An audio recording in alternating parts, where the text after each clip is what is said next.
Ready, Greg? Yep. Hello, boxing fans. George Hanson, the Mouthpiece.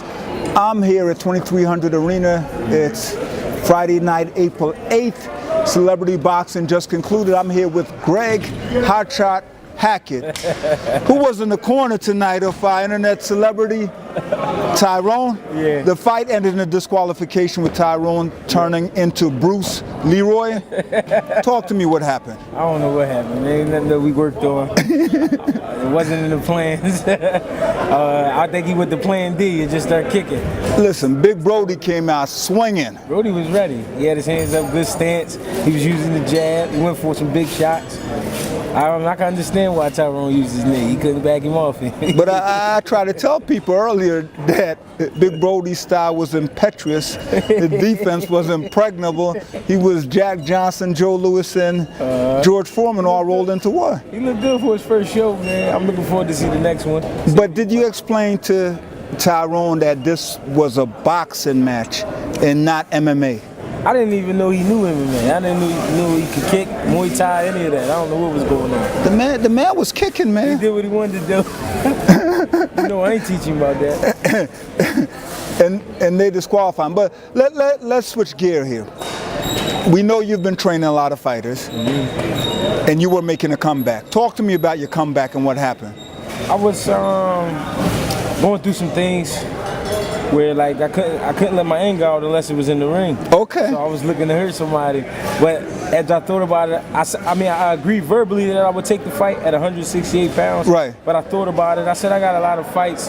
This could possibly be the last one. Why not make it a good one?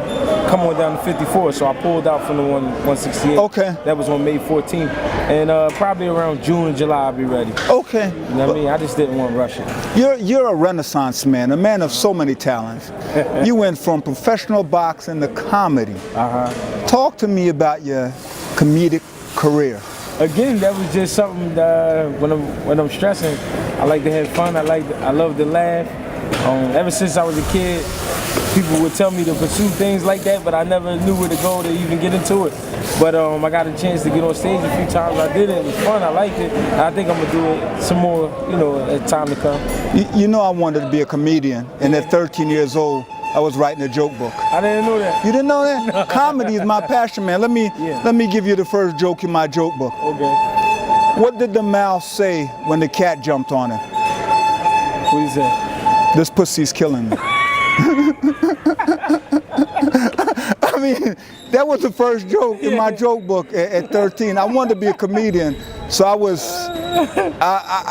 so inspired when I saw you were doing comedy. And you also have a lot of videos on YouTube where you're talking about social issues, men, female relationships. Explain that to me. I see a lot of times people would bash at each other for situations between couples, or between, if somebody say, well, they come out of the closet and say, well, I like women now, I like women, or men say, I like men. Everybody jumping on them. They don't understand what these people going through. Okay. It's really not our business, you know what I'm saying? And it's not the first time we heard something like that. Right. I hate when people act surprised when they do these things, you know what I'm saying? This is what the world brings, you know what I'm saying? So we have to understand, and I like to let people live and do their life, because sometimes we do things outside of ourselves, but we don't like everybody to know because we're afraid of what people are going to think, you know what I'm saying? So when these things do come out, I think people should stop acting surprised and, oh, okay. That is true, and your message is always delivered with comedic relief. Give me some of your comedy routine, man. I mean, I don't really have a, that's the thing. You don't have a... Nah, I kind of, I'll be like walking down the street and just thinking of silly stuff to say, and then that night, I just put it together, and that's it. I don't write it down. I don't like to write it down because I feel like it's not gonna come out natural. Because I feel like comedy has a lot to do with the crowd. Right. The type of people you attract really determines the jokes that you tell. That's true. Unless you really don't care. Okay. You know what I'm saying? That's true. And for you not to really care, you got to be touching all ethnicities. Right. People. It shouldn't matter who's hearing that joke. I was at a fight one time at in Newark, New Jersey. You fought Zab Judah's brother. I thought you were hoodwinked, bamboozled, led astray by the 3 blind mice disguised as judges. You won the fight, but you didn't get the decision. Instead of walking out the ring, you sat there, took your trunks off, and refused to leave. Well, Talk to me about that incident. that night, at that point, I think my record was 2-5, and I trained for that fight. And You look good. And the first thing that guy did was he pulled out a week before the fight, and then called back 2 days later and said that he wanted to fight.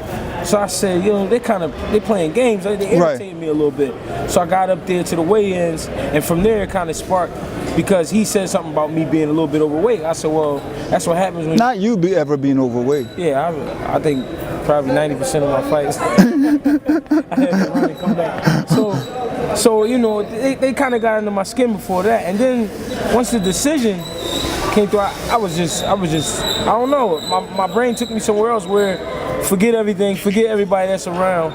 This is what you should do right now. Make a stand. I wanted to take my boots off and leave them in there, but it would have took too long to take my boots off, so I just dropped my trunks. I had compression shorts on under the. No, I saw you taking the trunks off, and I'm like, God, I mean, are we in a porno flick? Then I noticed you had shorts under I had them. my compression shorts on, so I dropped the trunks, and I left them in there as a statement to say, y'all can take boxing if that's what this is. You know what I'm saying? I don't think you should be robbing guys because you're trying to move a so-called prospect who's really going to get to the top and get hurt. And maybe not even to the top. You might just get to an okay level, 10-round fight maybe, and get yourself hurt. You know what I'm saying?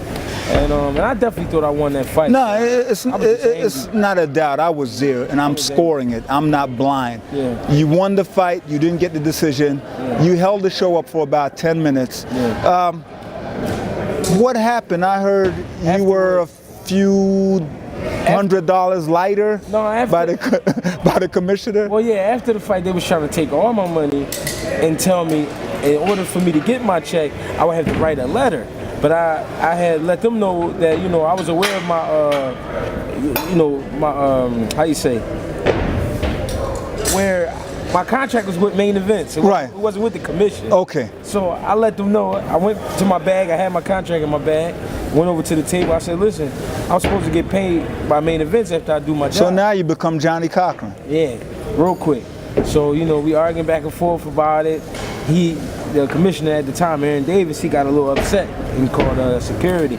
But I let him know, you're going to need more than security because this is a situation where I got to feed my kids.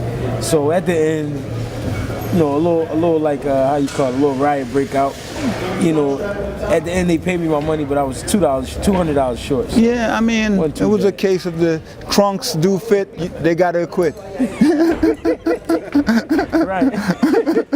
So you got your money, but another fight, which ended up being Fight of the Year, and you won a Briscoe Award when you fought, what was his name?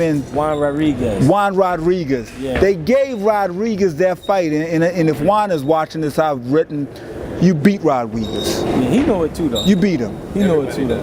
And you won the Briscoe Award for Fight of the Year. That was another fight that got under my skin, because at the end of the fight, to hear them say 60-54, I already knew.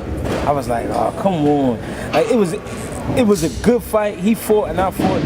At least a draw. The worst case scenario is a draw, but I had you winning. And I had him hurt twice. So I thought, man, that was hurting. That fight hurt. Brought back memories real quick. But, some good came out of it. I was recognized for the fight by getting the you got a Briscoe Award. Philadelphia Fight of the Year, the Briscoe Award, which was big to me. It's huge.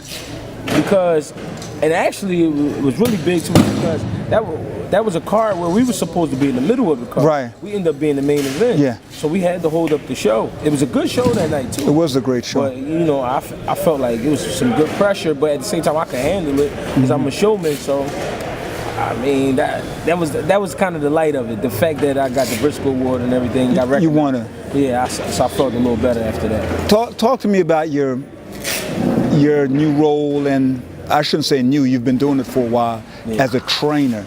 You worked with King Gabriel Rosado. Are you still working with him? No, not right now. He decided to go with what's his name, Fernando Vargas. Okay. Out there in Vegas. Fernando Vargas. Yeah, I mean, things happen in boxing. I understand it's part of the business, and sometimes from what I'm learning now, from moving around out back and forth to California, sometimes it's the promoters influencing these guys. Right. Sometimes it's the TV networks. You've seen Training Day? Yeah, with Denzel Washington. Let me morph into Lorenzo. Fernando Vargas ain't got nothing on Greg Hackett. I can't say that on there. My younger cousin, they might be watching, but yeah, I don't think. I mean, he chose Vargas over Hackett. I mean, not everybody want that old school work. Exactly. Sometimes I believe in this, and I'm not saying this is the case with Rosado because he works hard though. That's the thing I can say about him. He works really hard. But sometimes guys, they get to that level and they want to be pampered. They don't want to be worked hard anymore. They want to be told everything they're doing is right and everything they're doing is great, perfect, and we're ready to go. But it's not the case because we always can touch up on something, and that's kind of where my position is in this game.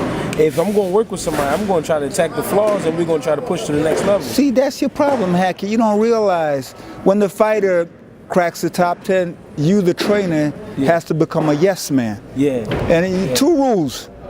The fighter's always right. Yeah. When the fighter is wrong, rule number 2, go back to rule number 1. Yeah. But I can't see you as a yes man. No, never. And I ain't good on my knees, so that's not me. So you know, I kind of seen it coming. So I didn't take it bad because I understood this is what happens in the business, and you got to move on because fighters, they come and they go. And there's millions of fighters all over the world. So I might luck up on the Pacquiao one day. Who's to know? You know what I mean? You never know, man. And then you might win fighter trainer of the year 7 times in a row. Hopefully. You know, if you keep getting all these prospects. But who are you working with now? Actually, as a recent, my last job was actually with Joey DeWaco, and he actually got a draw. We went through some things in camp. I'm actually not with him right now, but that was my last job, and I just been home trying to get my feet set, and I'm getting ready to just start bringing up some amateurs and maybe a few pros here and there. That's good. So local guys, but we're gonna reach for the top. You know, Joey is one of the most talented guys as far as boxing knowledge. Yeah. I mean, if Joey was 6'5", 250 pounds, champ easy. There's no doubt he would be heavyweight champion. Yeah, champ easy. He knows too much. Like you said, his knowledge and the fact that he is a student. But you know, because of his physical size, you know, it makes it a little tough. But he's gonna beat a lot of people. But yeah, he can. He get it there. If he put the hard work there, he beat most of them. Now let's talk about the 2 fighters you have the most influence over. I don't want to use the word badass kids, but let's talk about your sons. Oh man, my son's on. Let's talk about them. My oldest son, Makai, everybody knows him as Pat. Yes, the little guy who goes around amateur shows asking all the kids, do they want to fight?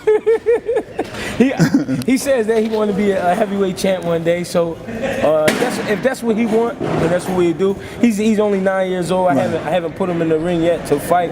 But if he keeps up the interest, then that's where we'll go with it. Okay. And it's not a problem to me because of course it's natural. His father was a fighter. Grandfather was a fighter at one time. You know what I mean? So stuff like that. And with my youngest son, I honestly think he'll be a DJ. He loves music. Yeah. Okay. But I've seen your son, and there was an amateur fight. Yeah. He didn't get matched up. Yeah. So he went around asking everybody his weight class and 20 pounds heavier. Yeah. Did they want to fight? Yeah. And he was serious. Yeah. He really outspoken, man. And I think he'll bring some light to boxing if he decide on that's what he want to do. Because he's an exciting person just all the way around. So. Nah, he's a great kid, and I like him, and he has a lot of heart, and he loves boxing. Yeah. So let's delve into some other things now. I know you've been a relationship consultant via Facebook. What advice do you have to give to the ladies out there? Some real honest advice. Yes, I read it all the time, and Stop thinking you know what it's like to be a man. Okay. A lot of women nowadays, they want to be the man and the woman. Mm-hmm. They want to know your job. They want to tell you how to do your job, tell you where you should be, when you should be there. They want to tell you what you should do with your money. Okay. Where you should. It's just too much. A lot of these women, they gotta learn how to relax nowadays. Okay. They're not being women. They trying to be the boss. You can't be a boss. So you're a grown man. Like so you saying a lady can't be the boss with the hot sauce? No, not when it comes to your husband or your boyfriend. You're supposed to have that respect, and he's supposed to have that respect for you. You know what I mean? You should be able to have fun with this person, not like be on ice with him, where you got to be watching and make sure you're saying the right things, and it's just too much. And what type of advice would you give to these cheating men out there? I've read you giving advice to a few men that were creeping. Yeah, and it's like this. It's like it's not right, and we shouldn't move out like that. Like, you know, if you got somebody dealing with, you love them and they love you, you shouldn't move around like that. But it's like, if you are, don't be so sloppy. Don't be so reckless. Don't be so reckless. It's just so, a lot of them is real reckless today. So your advice, if men are cheating, they should follow the 11th commandment. Because honestly, I got a real bad trust issues. Really, I don't really trust people, and I really don't trust women because they're real crafty. But the thing is, if you show me respect, I show you respect. If I think you're telling the truth, then I tell you the truth. You lie to me, I'm gonna lie to you. That's just how I am. Okay, let me be clear. Let me summarize. Okay. So if a man is cheating, he should follow the 11th commandment, which is, thou shalt not get caught. He better not get caught. Because she either going to do it or she going to do something crazy. She might throw a brick through his window, might throw a brick at his head out, you know, stab him while he sleep. These women dangerous. You heard what Chris Rock said, right? What did he say? He said a man cheats on his wife or his girlfriend, and now he don't trust her. If that wouldn't be the case for me, you would have to cheat on me or say something out your mouth that I really don't like, and then I'd be like, oh man. I don't mean to put you on the spot. So how are you doing in the relationship department? I'm doing like I've always been doing. We always trying to figure out our way. You're figuring out your way. Yeah. You know, that's so elusive, man. It's like you sidestep and shoulder roll with that question. That's the truth, though. You're trying to figure your way out. She really good to me. Okay, so they're the special lady in your life. Yeah, and I think I'm good to her, but to compared to today's measurements with these women, if you're not taking them on all expenses paid trips every month, you're not a man. So it's some things that we got to work on. It's just how it is. But once a month, you know, you can go down to Jamaica. I wish Miami. I wish I could. I would love to. But I think, man, and Chris, Tony, and I, we said we had to interview you. People don't know it. Yeah. I saw you. We might laugh about this, but I saw you in the amateurs when you were fighting Dangerous Dow Jones, and it was like Mayweather versus Sugar Ray Leonard. I mean, I remember those fights. People don't know, and we can laugh about it, but you're one of the most talented guys I've seen, just natural ability and talent. Yeah. But somehow, I always call you the Richard Pryor, a gloved Richard Pryor, because you make it so entertaining. And whatever you decide to do, whether it's boxing, comedy, training fighters, you're just great at whatever you do. The fighting part for me was always strange because people always say, well, how come you couldn't put the hard work behind it? I had went through so much. Right. It was like I was just chasing the feeling of fighting now.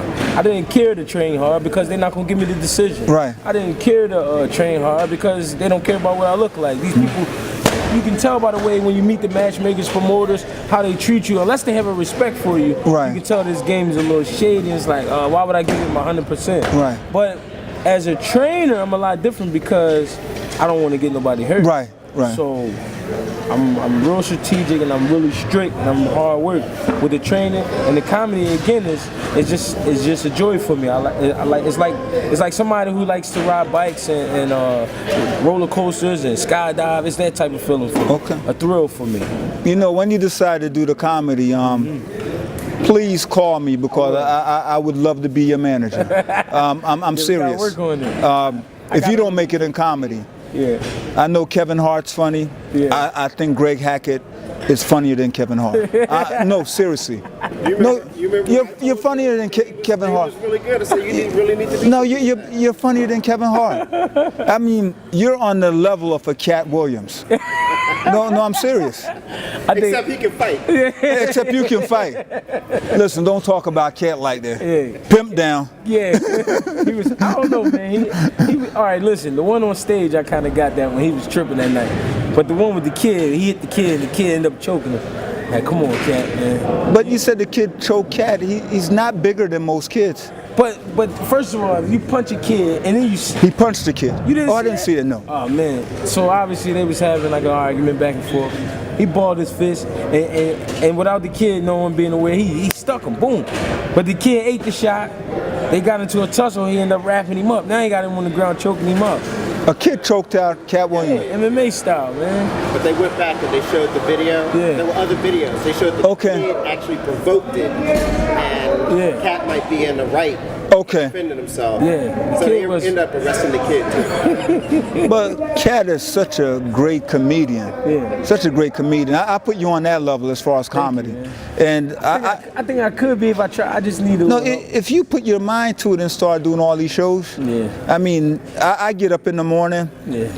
And because I have all these boxing posts on Facebook, always check Hackett's page to see the relationship advice and what I can get out of it, or how I can, most people start their morning with Folgers in their cup.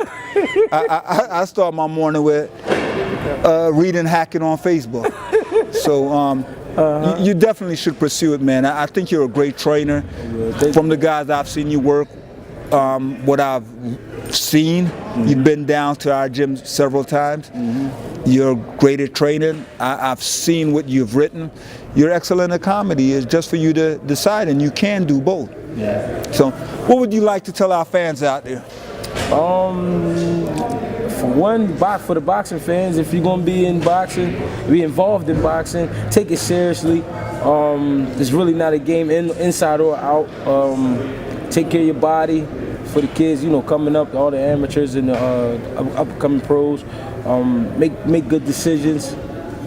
Just be safe out here, and you can follow me on Instagram at Greg Hackett 86, and right now on Facebook at Gregie Belafonte.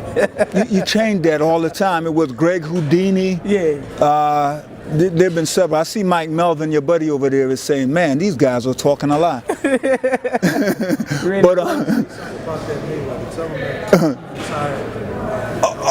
But before we go, I forgot one thing. You actually had a dispute with Shane Mosley. Talk to me about that. I couldn't believe it. I said, my God, Shane Mosley's actually going to argue with Hackett. He has no chance. No. That's like me trying to outrun Usain Bolt. But he was like, all right. How did it start? All right. Now we have Rosado versus Curtis Stevens. Right. I don't know Curtis Stevens like you would say a friend, but I've been around him. I sparred him. Right. He's a good dude. Yeah. And I know where he come from. He come from New York, but I know Shane is from California. Right. Okay, it's okay for us to be, we friends, but I felt like Shane as an older guy and as the trainer, he shouldn't have been getting caught up in the New York antics. Right. So when they started, we at the press conference, and they get ready to have Gabe and Curtis face off. A few of his friends, they got up out the crowd and they start working their way up to the stage. So I'm like, what's going on? And then they come up like they just wanted to fight or something. Shane Mosley? No, Shane was just in the middle of it. But what happened with Shane was, after that happened, where the argument broke out at the press conference, he kind of went in his hotel room and was making statements like, "Yeah, I'm gonna slap that guy." Put up a post. I saw it. Slap Greg Hackett, and he's a pussy. Oh, I'm sorry about that. Oh no, feel free. This is internet. This this not channel 6 or 10. He was calling me out my name, calling me pussies, and I really don't know this man. So I went. Okay, I made some fun out of it. Me and my girl at the time, we went and got some a few props and stuff. So we went in the hotel room and acted like we was doing lines and stuff like that. So the next day when I see him, he had something to say about it. Like, yeah, I saw your videos. This is the weigh-ins. So he get in my face. So I tell him, listen, man, whatever you want it to be, it can be, man. Right. I'm not really scared of you, and it's past your time as far as fighting. Exactly. And I know I don't have no room to talk like that, but I'm still 29 years old. Oh yeah. So we went back and forth with the words or whatever, but it never really turned into nothing big. But the thing was, a lot of people were saying that I wasn't being respectful to a legend. we both men at the end of the day. Thank you. We go to the bathroom the same way. So it's like I felt like if he would have respected me, I would have respected him. And he wasn't there as a legend fighter. He was there as a coach. Right. As far as a coach, I got more experience than he does. Exactly. So it wasn't no respect. And once he said what he said, it went from there. I didn't care for him after that. Shane had no chance, but let me give you some advice. When dealing with people like that, you have to use the iceberg slim method. Walk around with a little thing of talcum powder in your coat pocket. Pour a little bit in your right hand. Next time he gets in your face, slap him. Baby powder. And then call me because you're going to have a civil lawsuit. I got you. But I just said Shane had no chance. Right. But we're wrapping up here. Our director, Chris Tony. It's been a great talk, man. We wanted to sit down with you. Much success, and please resume your comedy career. I will.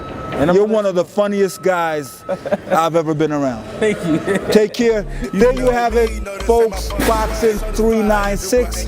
Greg Hot Shot Hackett, Renaissance man, boxing trainer, fighter, and world-class comedian. Contact this man on Instagram. He's that funny. Thank you, man. Broke niggas stand to the left. My rich niggas stand to the right. Lil' mama, she keep looking at me. I'ma knock the bombers out like white. Hit it with a